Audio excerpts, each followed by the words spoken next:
12 monthsలో కనుక డ్రాప్ బాక్స్లో వేస్తుంటే నో ప్రాబ్లం.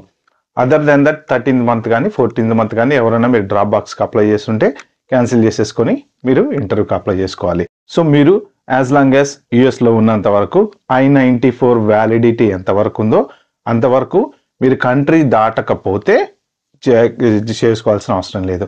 కానీ మీరు ఎప్పుడైతే ఎక్స్పైరీ అయిపోయిన తర్వాత ఒకవేళ ఇప్పుడు ఇండియాకి ట్రావెల్ చేసి హాలిడేకో లేకపోతే ఏదైనా పని మీద వెళ్ళి మళ్ళీ కమ్బ్యాక్ కావాలనుకుంటారో సో మీకు కంపల్సరీ కంట్రీలోకి ఎంటర్ అవ్వాలంటే స్టాంపింగ్ అయితే ఉండాలన్నమాట. సో I-94 వ్యాలిడిటీ ఉన్నంత కాలం మీరు డ్రాప్ బాక్స్ లేకపోయినా మీరు లీగల్గా ఉండొచ్చు. I-94 వ్యాలిడిటీ ఎంతవరకు ఉందనేది మీకు వెబ్సైట్లో చెక్ చేసుకోవచ్చు అనమాట. సెకండ్ చేంజ్, మీరు ఇంటర్వ్యూ స్కెడ్యూల్ ఎప్పుడైతే చేసుకుంటారో మీరు 1 time ఫ్రీ చేంజ్ చేసుకోవచ్చు అనమాట. సో ఇంతకుముందు ఏంటంటే 6 times ఫ్రీగా మనం